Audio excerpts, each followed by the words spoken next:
Hello, welcome to the program. I'm Jane Motoni. Now, Rwanda's adopting proven rainwater harvesting technologies in informal communities was awarded $1 million through the Global Mayor's Challenge.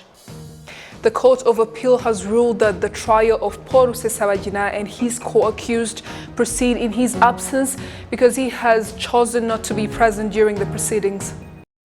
Hello there, welcome to the RTV News. The news in details. Now, President Paul Kagame spoke on leadership and unity in times of uncertainty during the virtual seminar for the Harvard Business School Africa Rising Course led by Hakeem Bello Osaji and attended by MBA students, faculty members, alumni and other members of the Harvard community.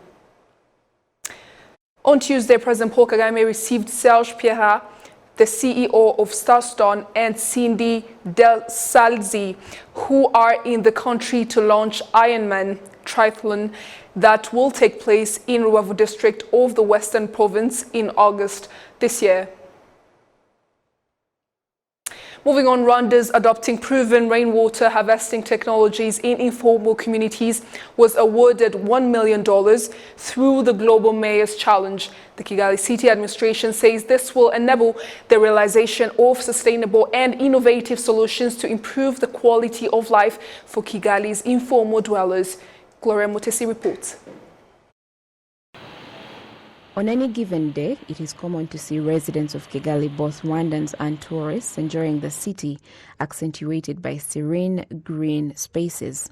We speak to a cross-section of people who share with us how wonderful it is to live in a city that is a healthy and sustainable habitat for a growing urban population. Kigali City always amazes me. It is developed in all aspects. It is a model city where we can even access internet, do your work while also enjoying the good environment. I travel too much in Africa, but Rwanda is very beautiful. I know South Africa, Tanzania, Botswana, I know Tutu, I know more. Egypt, but Rwanda is very beautiful. I live in Europa. Rwanda is Switzerland, like Europa, Switzerland. Rwanda like Switzerland. Because in Italy, the Switzerland is a beautiful place, the rich people, the quiet, the big one. I think I never saw such a clean city in my life. Yeah? It's beautiful, yeah, and people are very nice and very friendly, smiling. So the first impression is much more than I expected of. Very much. I can say I already felt in love in few hours. I felt in love with Kigali and with people in Kigali. Climate change has been a basis of debates in several national and international fora, with several countries setting initiatives to promote environmental protection. Rwanda is no exception, and these efforts have not passed unnoticed. Rwanda's capital, Kigali, has been rewarded before, with the latest being the $1 million from the Global Mayor's Challenge that recognizes cities that design most ambitious urban innovations to address issues including climate and environment protection. Spanning 6 continents, the Global Mayor's Challenge from the Bloomberg Philanthropies chose 15 projects that seek improvements in the areas of economic recovery and inclusive growth, health and well-being, climate and environment, as well as gender and equality. Rwanda, which is promoting green technologies and innovations for climate-resilient urbanization, is among the 3 African countries that emerged winners for this year-long competition that was launched last year. Kigali City Mayor Prudence Rubingisha explains the key components of Rwanda's winning project of using smart water sensor technologies that reduce dependency on commercial water and avoid water pollution. It is a project that is based on, number one, harvesting rainwater. As we upgrade the informal settlement, we tried to bring in a technology of collecting rainwater, storing it, cleaning it, and reusing it in our daily life. So, and another component is again the waste management, but bringing in a smart component, smart waste in our neighborhood. The mayor also speaks of the sustainability of this project and the future prospects. It is very sustainable because we have already done a piloting project for the waste, smart waste management, with the help of the Minister of ICT and REMA, the Minister of Environment. We had some piloting sites that really we were put up for us to make sure that it works and see if we can eventually adjust, because it was a piloting phase. Now, we are projecting that in 3 years' time, we shall also be able to roll out the same technology in other neighborhoods that really have a similar, concept in terms of landscaping. 15 winning cities named hail from 13 nations on 6 continents and collectively represent more than 30 million residents. The 15 winning cities will now enter a 3-year implementation period where the cities will work diligently to evolve and scale their idea into real-life programs to improve residents' lives. Gloria Mutesi, reporting for RTV News. Thank you, Gloria, for that report. Now, the Court of Appeal has ruled that the trial of Paul Rusesabagina and his co-accused proceed in his absence and because he has chosen not to be present during the proceedings. On Monday, the trial was adjourned over issues that one of the defendants and his defense team were absent.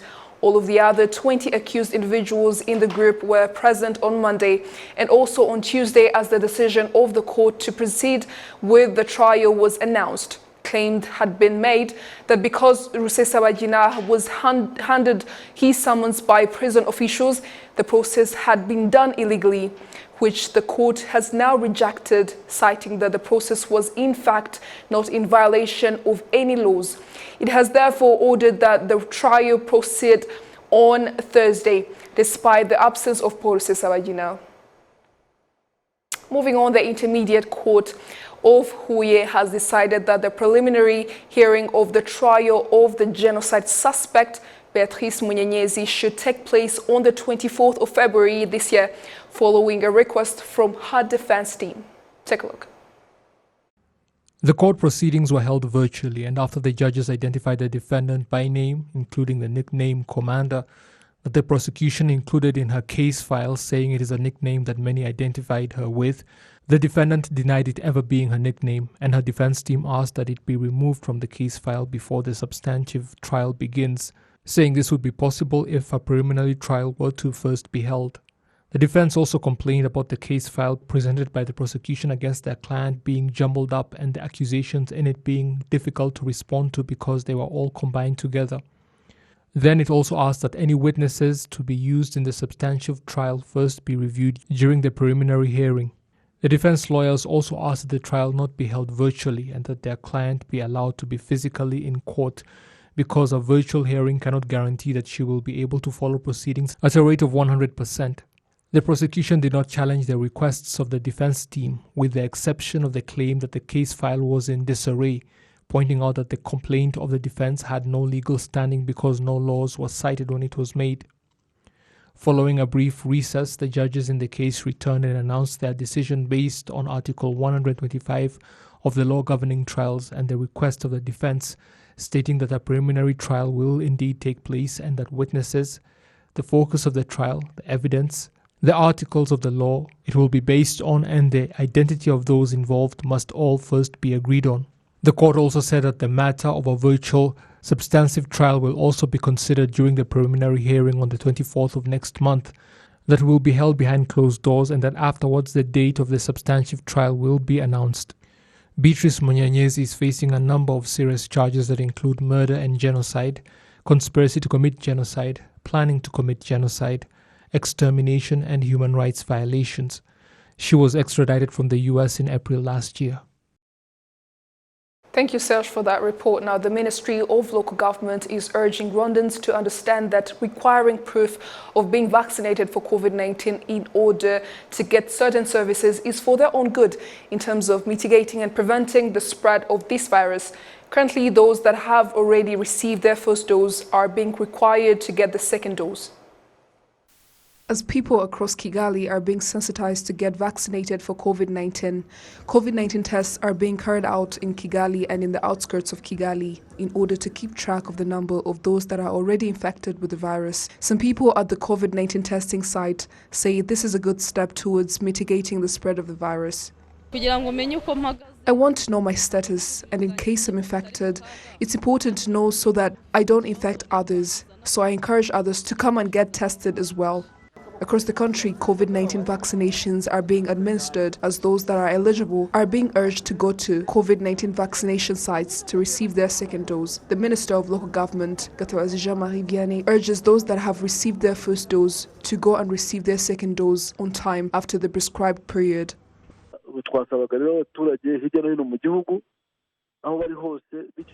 I urge everyone across the country that has received the first dose to go for the second dose. We've also noticed that there are those who are living in the countryside that have moved to Kigali and vice versa. So we urge them wherever they are to go and receive their second dose.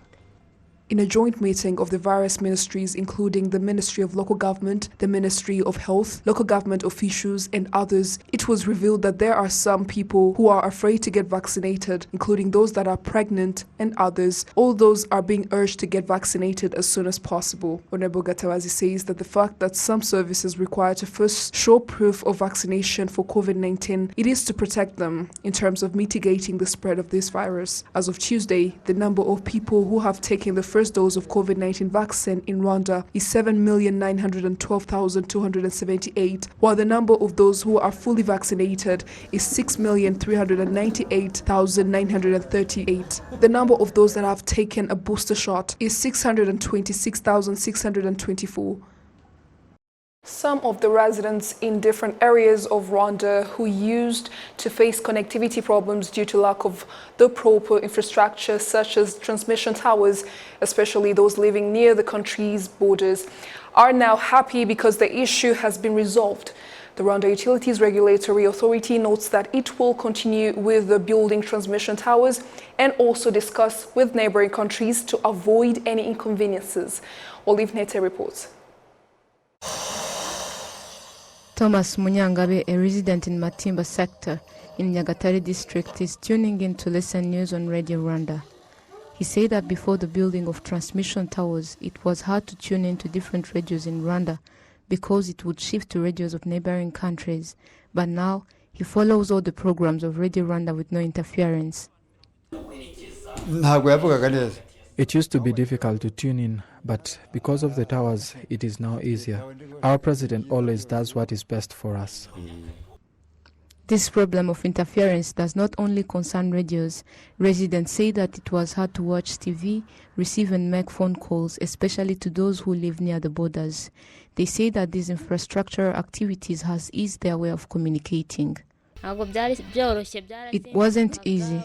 It used to shift to other stations of other countries and then come back. And we had network issues. We are happy because we managed to listen to the president's speech. We no longer see TV stations of Uganda like Bukede and other stations. Some of the districts that were most affected by towers of neighboring countries include districts of eastern, western and northern provinces that are near to the borders.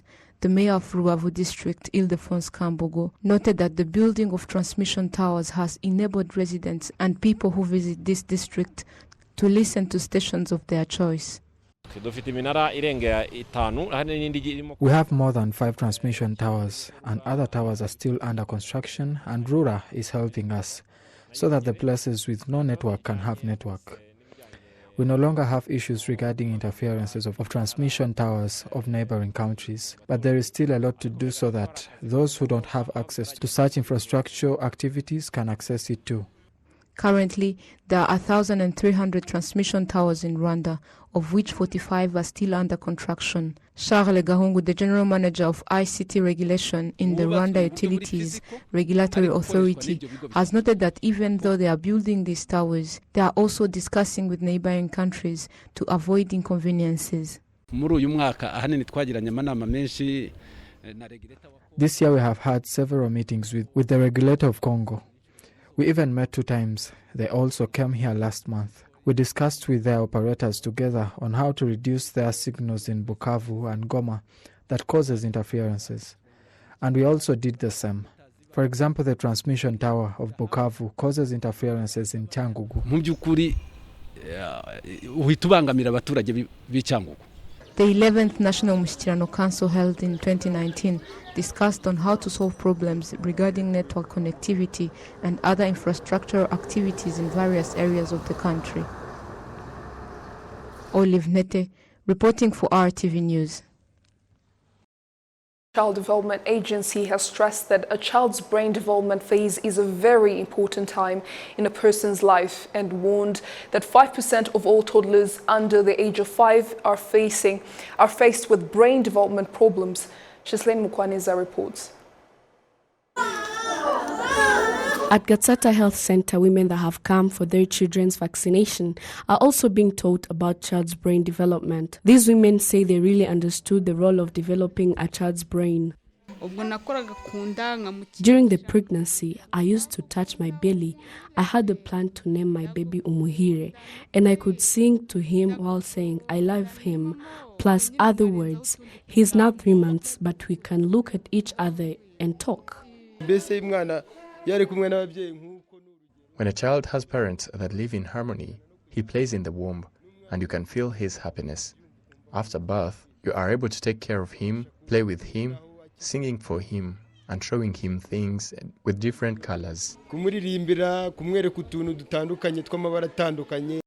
Nutritionists have said that child's brain development depends on stages, and both parents should collaborate in developing a child's brain. You can teach a child to talk. If he's not talking, yet he is at the talking stage, he should think that he can have a disability. When you realize that a child is not playing like others, you can think that he has got a brain issue. When a child's brain is developed early, it results in 2 wise people for the country that are able to serve it. Even the family is always happy. The child's brain development has got stages, starting from pregnancy, newborn babies to 1 year old, 1 year to 3 years, and 4 to 6 years. Nyarugunga early child development officials have noted that there are things which show that a child is delaying in brain development. The child is not able to play well the games of his stage. He is not able to practice with others in different games. For example, a game where they are in 2 teams and pull a rope. It helps a child to understand that they are collaborating in doing an action. In that game, there is a child that will take the rope as a winner. A positive parenting specialist at NCDA has said that brain is the center of all other body members. However, parents should be aware of some things when developing child's brain. Sometimes a parent can play with the child by lifting him up to a highest level, which would traumatize the baby's brain. There are even those that shake the child, like one can shake milk. That is not right. Even the child's head is not yet stable. So shaking it can lead them to being more afraid and have heart attacks. He has also said that there are positive results from early child's brain development campaigns they do. Parents have started applying what we told them. Whenever they realize that a child has delays to walk, speak, look, or differentiate voices, they directly take a child to the hospital. The numbers have elevated of parents that come for their children's checkup services.